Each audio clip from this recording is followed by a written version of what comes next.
Hi friends, welcome to very much YouTube channel. ఐర్లాండ్తో జరిగిన మ్యాచ్లో టీమిండియా గెలవడానికి కొన్ని బలమైన కారణాలు ఉండడం జరిగింది. అసలు కారణాలు ఏంటి, వాటి గురించి పూర్తి డీటెయిల్ తెలుసుకునే ముందు మా ఛానల్ సబ్స్క్రైబ్ చేసుకోండి. పక్కన ఉన్న బెల్ ఐకాన్ మాత్రమైతే క్లిక్ చేసి పెట్టుకోండి. ఫర్దర్గా మేము వీడియోలు అప్లోడ్ చేసినప్పుడు మీకు నోటిఫికేషన్ వస్తుంది. T20 ప్రపంచ కప్లో ఐర్లాండ్తో జరిగిన మ్యాచ్లో టీమిండియా అద్భుతమైన విజయం సాధించిందని చెప్పుకోవచ్చు. విజయంలో వచ్చేసరికి టీమిండియా అందరూ సమిష్టి రాణించడంతో విజయం దక్కింది. ముఖ్యంగా బౌలింగ్ పొజిషన్లో మన జస్ప్రీత్ బుమ్రా, అదేవిధంగా హార్దిక్ పాండ్యా అద్భుతంగా రాణించడం జరిగింది. బ్యాటింగ్ విభాగంలో వచ్చేసరికి రోహిత్ శర్మ, రిషబ్ పంత్ ఎక్సలెంట్గా రాణించడం జరిగింది. ఓవరాల్గా టీమిండియా సమిష్టిగా రాణించడంతో విజయం దక్కిందని చెప్పుకోవచ్చు. ముఖ్యమైన విషయం ఏంటంటే హార్దిక్ పాండ్యా అటు బ్యాటింగ్లో కాబట్టి ఇటు బౌలింగ్లో కాబట్టి ఫామ్లోకి రావడం టీమిండియా కలిసి వచ్చే అంశం అని చెప్పుకోవచ్చు. ముఖ్యంగా ఐర్లాండ్తో జరిగిన మ్యాచ్లో టీమిండియా గెలవడానికి కొన్ని ప్రధానమైన కారణాలు అయితే కనిపిస్తున్నాయి. అందులో వచ్చేసరికి బౌలింగ్ మాత్రమైతే నెక్స్ట్ లెవెల్లో అనిపించిందని చెప్పుకోవచ్చు.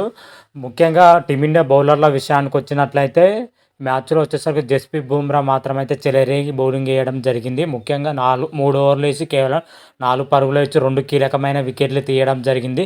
జస్ప్రీత్ బుమ్రా బౌలింగ్లో ఆడటానికి ఐర్లాండ్ బ్యాటర్లు అయితే చుక్కలు చూపించారని చెప్పుకోవచ్చు. ఏ తరుణంలో కూడా ఐర్లాండ్ బ్యాటర్లు మాత్రమైతే రాణించలేక వికెట్లు అయితే సమర్పించుకోవడం కూడా జరిగిందని కూడా చెప్పుకోవచ్చు. అదేవిధంగా మరొక ఎండ్ నుంచి అయితే హార్దిక్ పాండ్యా చెలరేగి బౌలింగ్ వేయడం జరిగింది. హార్దిక్ పాండ్యా మాత్రం బౌలింగ్లో ఫామ్కి రావడం టీమిండియా కలిసి వచ్చే అంశం కూడా అని చెప్పుకోవచ్చు.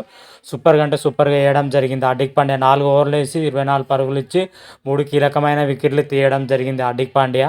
అదేవిధంగా మరొక బౌలర్ వచ్చేసరికి అర్షదీప్ సింగ్ ఈ మ్యాచ్లో రన్స్ బాగా ఇవ్వడం జరిగింది. కాకపోతే 2 వికెట్లు కీలకమైన సమయంలో 2 వికెట్లు అయితే తీయడం జరిగింది.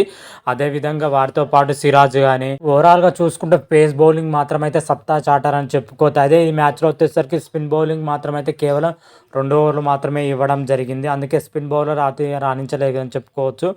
ఓవరాల్గా బౌలింగ్ పొజిషన్లో టీమిండియా ఇరగొట్టి ఆరేసిందని కూడా చెప్పుకోవచ్చు. అదేవిధంగా చూసుకుంటే బ్యాటింగ్ పొజిషన్లో కూడా టీమిండియా అద్భుతంగానే రాణించడం చెప్పుకోవచ్చు. ఒక విరాట్ కోహ్లీ తప్ప మిగతా బ్యాటర్లు అద్భుతంగానే రాణించడం జరిగింది. ముఖ్యంగా చెప్పుకోవాల్సింది ఏంటంటే మన టీమిండియా కెప్టెన్ రోహిత్ శర్మ ఫామ్లోకి రావడం మన టీమిండియాకి కలిసి వచ్చే అంశం అని కూడా చెప్పుకోవచ్చు. ఎందుకంటే రోహిత్ శర్మ వచ్చేసరికి 37 బంతుల్లోనే 4 4లు 3 సిక్సర్లతో 52 పరుగులు చేయడం జరిగింది రోహిత్ శర్మ గత కొద్ది కాలం నుంచి అయితే ఫామ్ కోల్పోవడం జరిగింది. కాకపోతే ఈ మ్యాచ్తోనైతే ఫామ్లోకి రావడం టీమిండియాకి కలిసి వచ్చే అంశం అని కూడా చెప్పుకోవచ్చు. ఆ మరొక ఎండ్ నుంచి అయితే మన రిషబ్ పంత్ కూడా రాణించడం జరిగింది. వీళ్ళిద్దరూ రాణించడంతోనే టీమిండియా విజయం దక్కిందని చెప్పుకోవచ్చు.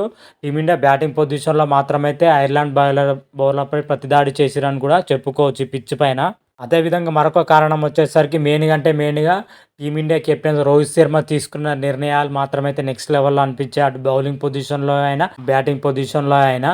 ముఖ్యంగా బౌలింగ్ పొజిషన్లో తీసుకొచ్చిన నిర్ణయాలు కానీ బౌలర్ని తీసుకొచ్చిన నిర్ణయాలు మాత్రమైతే నెక్స్ట్ లెవెల్ అనిపించిందని చెప్పుకోవచ్చు. ఐర్లాండ్ బ్యాటర్లు ఏ మేరకు రాణించలేకుండా ఏ బ్యాటర్ కూడా నిలదొక్కువ లేకుండా చేయడం జరిగింది పేస్ బౌలింగ్ మాత్రమైతే. అందులో వచ్చేసరికి రోహిత్ శర్మ తీసుకున్న కీలక నిర్ణయాలని కూడా చెప్పుకోవచ్చు.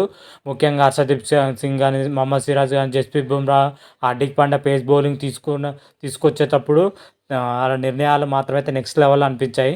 ఓవరాల్గా టీమిండియా ఐర్లాండ్పై విజయం సాధించడానికి మెయిన్గా ఇవే కారణాలు అని చెప్పుకోవచ్చు. ఇవి మొత్తం మీదుగా అయితే టీమిండియా అటు బౌలింగ్లో కానీ బ్యాటింగ్లో సమిష్టిగా రాణించడంతోనైతే విజయం దక్కింది. అయితే టీమిండియా తర్వాత మ్యాచ్ వచ్చేసరికి పాకిస్తాన్తో తలపడనుంది జూన్ 9 అది సండే రోజు నాడు. ఆ మ్యాచ్ ఎలా ఉంటుందో ఏ విధంగా ఉంటుందో ఆ రోజు రివ్యూలో క్లియర్ కట్గా అయితే తెలుసుకున్నాం. అంతవరకు మీకు ఈ వీడియో కానీ నచ్చినట్టయితే లైక్ చేయండి, షేర్ చేయండి. మరిన్ని వీడియోల కోసం మా ఛానల్ సబ్స్క్రైబ్ చేసుకోండి. పక్కన ఉన్న బెల్ ఐకాన్ మాత్రమైతే క్లిక్ చేసి పెట్టుకోండి. ఫర్దర్గా మేము వీడియోలో అప్లోడ్ చేసినప్పుడు మీకు నోటిఫికేషన్ వస్తుంది. హర హర మహాదేవ్, శంభో శంకర. Thank you.